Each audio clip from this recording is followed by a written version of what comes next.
El 24 de marzo de 1668, la reina de Portugal, María Francisca de Saboya, se divorció de su esposo, el rey Afonso VI. Solo 9 días después se casó con el hermano menor de su esposo, don Pedro, el hombre que acababa de derrocar al rey en un golpe palaciego. Fue uno de los escándalos reales más impactantes del siglo XVII. Pero ¿quién era la mujer que se convirtió en reina de Portugal 2 veces como esposa de 2 reyes diferentes? La mujer que se convirtió en reina de Portugal en 2 ocasiones diferentes nació como Marie-Françoise Elisabeth en París, el 21 de junio de 1646. Ella era la segunda hija sobreviviente de Carlos Amadeo de Saboya, el duque de Nemours, y de Isabel de Borbón-Vendôme, nieta del rey Enrique IV de Francia. De sus 5 hijos, solo 2 llegaron a la edad adulta: Marie-Françoise, quien más tarde sería conocida como María Francisca, y su hermana mayor, María Juana Bautista. En 1652, cuando María Francisca aún era una niña, una tragedia golpeó a su familia. Su padre se vio envuelto en una amarga disputa con su cuñado, Francisco de Vendôme, duque de Beaufort, por el ducado de Châtillon. La disputa culminó en un duelo en el mercado de caballos de París, el 30 de julio de 1652, donde Carlos Amadeo fue asesinado con solo 28 años de edad. Su muerte dejó a María huérfana de padre y alteró profundamente el curso de su vida temprana. Después de la muerte de su esposo, María eligió retirarse al convento de Fontevraud. María y su hermana mayor pasaron gran parte de su infancia allí, donde fue criada por las monjas. A pesar de su crianza sencilla, María recibió una buena educación allí y escribió poesía en su vida adulta, y las hermanas siguieron siendo políticamente importantes como hijas del difunto duque de Nemours. Finalmente, su madre decidió dejar la abadía y la familia regresó a París. Allí les esperaba un nuevo desafío. Sin un heredero varón directo en la casa de Nemours, la cuestión de con quién se casarían María y su hermana se volvió más que un asunto familiar. Se convirtió en un premio político que moldearía su futuro y atraería la atención de las cortes más poderosas de Europa.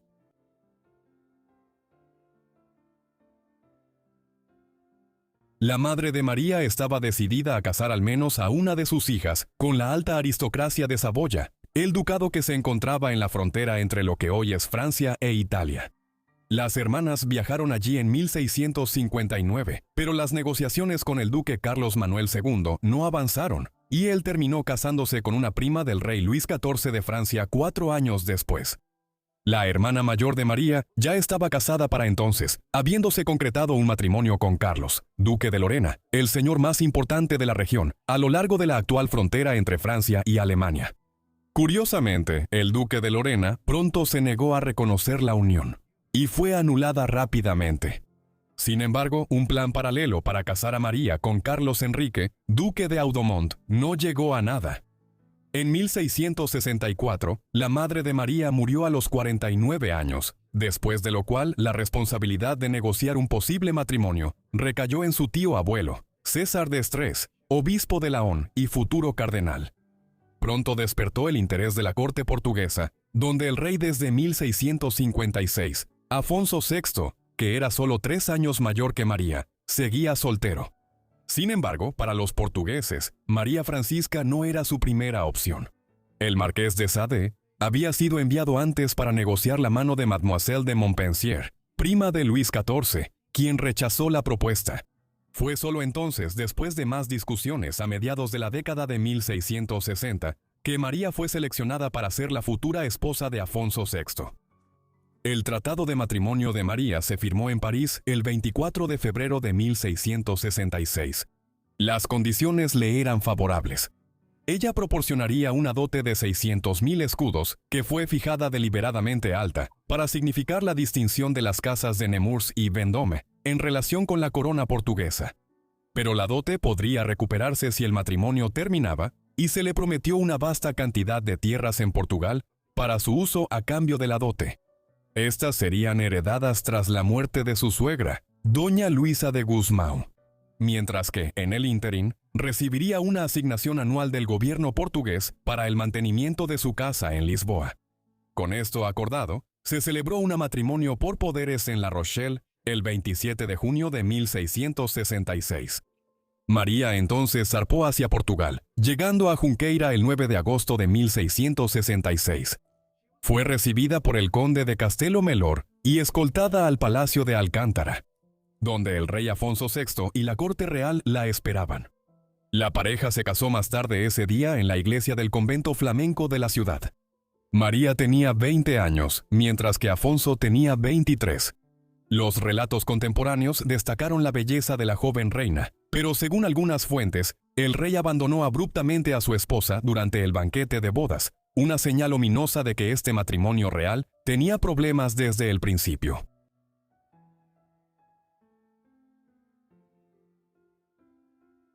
María apenas había llegado a Portugal cuando se dio cuenta de que había entrado en un mundo completamente diferente al que había dejado atrás en Francia.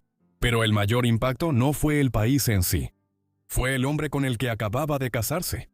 Detrás de la corona había un reino que ya se sumía en la agitación política, con facciones luchando por el poder alrededor de un rey que muchos creían incapaz de gobernar. Afonso el VI había quedado con discapacidades físicas debido a una grave enfermedad en su infancia, y los contemporáneos lo describían frecuentemente como impulsivo, volátil y poco apto para el trono. Incluso después de que llegó a la adultez, su madre gobernó como regente durante años, porque muchos dudaban de su capacidad para gobernar. Además de su mala salud, algunos relatos afirman que prefería la compañía de amigos rudos, pasando sus días entregándose a juegos bruscos y sus noches recorriendo las calles de Lisboa, bebiendo en exceso y aterrorizando a los habitantes de la ciudad. No solo eso, sino que descuidó sus deberes como monarca. Esto era especialmente problemático, ya que Portugal estaba en declive como nación, y los holandeses los estaban superando como potencia colonial en muchas partes de Asia y África. Dado esto, para cuando María llegó al reino, ya había surgido una facción que se oponía al todopoderoso favorito de la corte, el conde de Castelo Melor, quien ejercía una enorme influencia sobre Afonso. Esta facción opositora se estaba uniendo en torno al propio hermano del rey, Pedro. María pronto se vio envuelta en estas intrigas. Fueron ellos quienes impulsaron el matrimonio francés en oposición a la preferencia de Castelo Melor por una alianza fuerte con Inglaterra. La intriga en la corte se volvió un asunto más complejo cuando la reina, que al principio se llevaba bien con Castelo Melor, quiso asistir al Consejo de Estado como lo había hecho su suegra antes que ella. Cuando el conde se resistió, ella empezó a aliarse con la facción opositora que se estaba formando alrededor de Pedro. Sin embargo, la política puede que no haya sido lo único que los unía. Relatos posteriores afirmaron que a medida que el matrimonio de María con Afonso se desmoronaba, ella se enamoró de su hermano menor, Pedro. El contraste entre los hermanos era notable. Pedro era apuesto, carismático y capaz, mientras que Afonso tenía discapacidades físicas y limitaciones intelectuales. Pero si estos relatos son verdaderos o fueron exagerados, sigue siendo incierto. Lo que sí está claro es que Castelo Melor llegó a ver a la reina y al infante como una alianza peligrosa, temiendo que pudieran destruir su influencia, o tal vez consciente de secretos que podrían destruirlos primero. Ambos bandos empezaron a maniobrar uno contra el otro. Y así, pronto hubo una conspiración para destituir a Castelo Melor, una que fue alentada a distancia por el rey Luis XIV de Francia, quien deseaba debilitar la alianza anglo-portuguesa, de la que Castelo Melor era un partidario clave en la corte. Las acciones posteriores de María fueron una apuesta política calculada. Ella dejó en claro que no estaba satisfecha con su matrimonio, y afirmó que Afonso, quien sufría de una forma de hemiplegia, parálisis en un lado de su cuerpo, no había podido consumar su matrimonio. Ella lo hizo a pesar de haber afirmado anteriormente que creía estar embarazada, lo que creó una clara contradicción. ¿Cómo pudo haber pensado que estaba embarazada y al mismo tiempo afirmar que el matrimonio nunca se había consumado? Esta desafortunada pregunta nunca se resolvió y después fue ignorada. Dejando de lado la contradicción, esta fue la razón por la que María solicitó la anulación y empezó a afirmar que se llevaría su gran dote y regresaría a Francia. Si ya estaba involucrada en un romance con Pedro, en ese momento sigue siendo un tema de debate. Lo que está claro es que en septiembre de 1667, Un golpe palaciego destrozó el reinado de Afonso. Castelo Mellor huyó al exilio en Inglaterra, mientras Pedro tomó el control del gobierno. Afonso quedó como rey solo de nombre, y al año siguiente fue enviado a confinamiento en la isla de Terceira, en las Azores.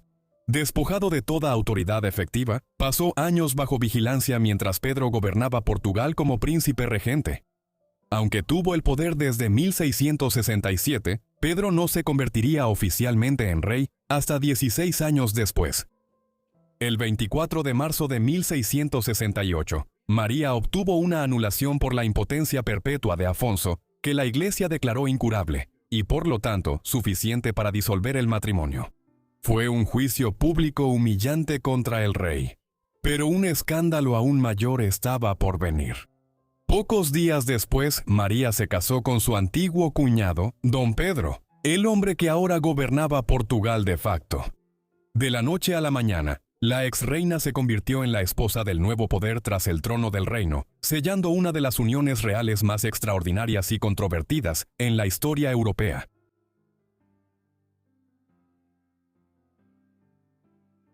La razón por la que no está claro si María tenía una relación romántica con Pedro antes del golpe de 1667 se debe a los acontecimientos posteriores.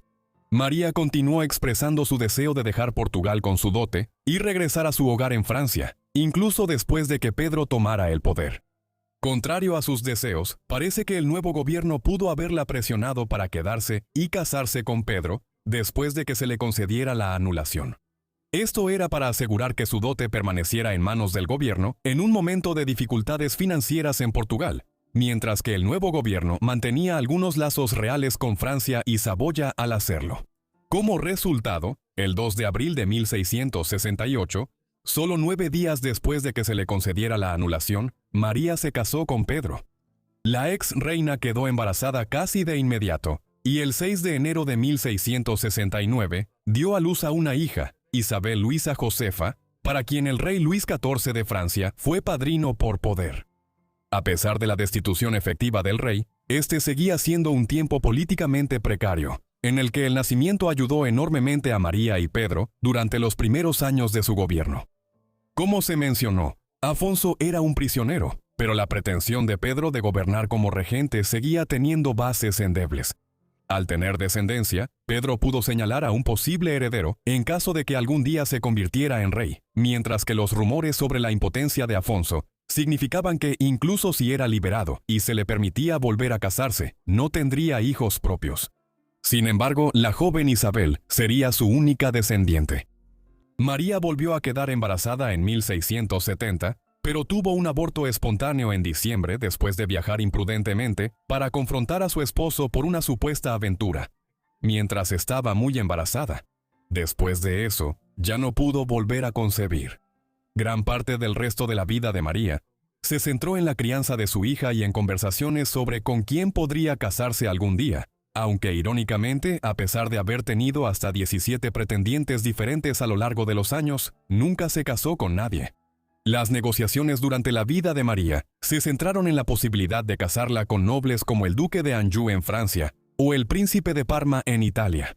También se consideraron candidatos alemanes de las casas ducales de Baviera y Neuburg. Al final, los planes empezaron a centrarse en casarla con su primo saboyano, Víctor Amadeo II, duque de Saboya. Después de complejas negociaciones, se llevó a cabo una ceremonia de compromiso en marzo de 1681.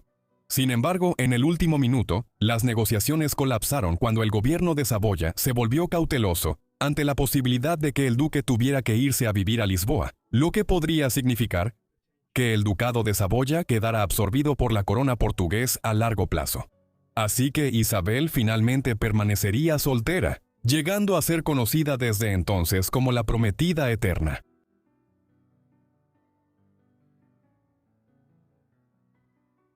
El matrimonio con Saboya no fue el único gran proyecto político de María.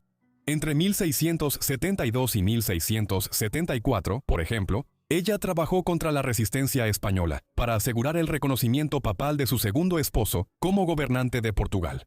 Este era un asunto diplomático espinoso, ya que España había gobernado Portugal durante poco más de 60 años, entre la década de 1580 y la de 1640, y todavía tenía ambiciones de intentar recuperar Portugal algún día. El posible reconocimiento de Pedro como regente de Portugal y futuro rey por parte de Roma podría debilitar esta reclamación. Los últimos años de María estuvieron marcados por la enfermedad que finalmente acabaría con su vida. Muchos historiadores creen que ella padecía sífilis, posiblemente congénita, aunque su origen exacto sigue siendo incierto. Algunos contemporáneos hostiles afirmaron en cambio que don Pedro la había contagiado, presentando la enfermedad como un castigo divino por haberse casado con su antiguo cuñado. Sea cual sea la verdad, su salud fue deteriorándose constantemente durante los años 70 del siglo XVII, antes de empeorar drásticamente a comienzos de los años 80 del mismo siglo. Mientras tanto, Afonso había regresado a Portugal. Años de confinamiento habían debilitado aún más su salud, y desde 1675 vivió bajo vigilancia en el Palacio de Sintra, donde murió de un derrame cerebral el 12 de septiembre de 1683 a los 40 años de edad. Con la muerte de Afonso, don Pedro fue finalmente proclamado rey Pedro II, y por segunda y última vez en su vida, María se convirtió en reina consorte de Portugal. Sin embargo, el segundo periodo de María como reina fue aún más breve que el primero. Para entonces, se informó que se había vuelto increíblemente delgada y enferma. Murió solo 3 meses después, el 27 de diciembre de 1683, a la edad de 37 años. Fue sepultada en el convento del Santo Crucifijo. Sus restos solo fueron exhumados de ahí y enterrados en la cripta real en Salve Santa del Fora, en Lisboa, en 1912, junto a sus 2 esposos, después de que el convento fuera demolido. La única hija de María Francisca, Isabel Luisa, murió soltera en 1690, con solo 21 años, poniendo fin a la línea directa de su madre. 3 años después de la muerte de María Francisca, en 1687, Pedro se casó con María Sofía de Neuburg, y sus muchos hijos juntos aseguraron la sucesión. Cuando Pedro murió a los 58 años de edad en 1706, su hijo, Juan el V, heredó el trono portugués.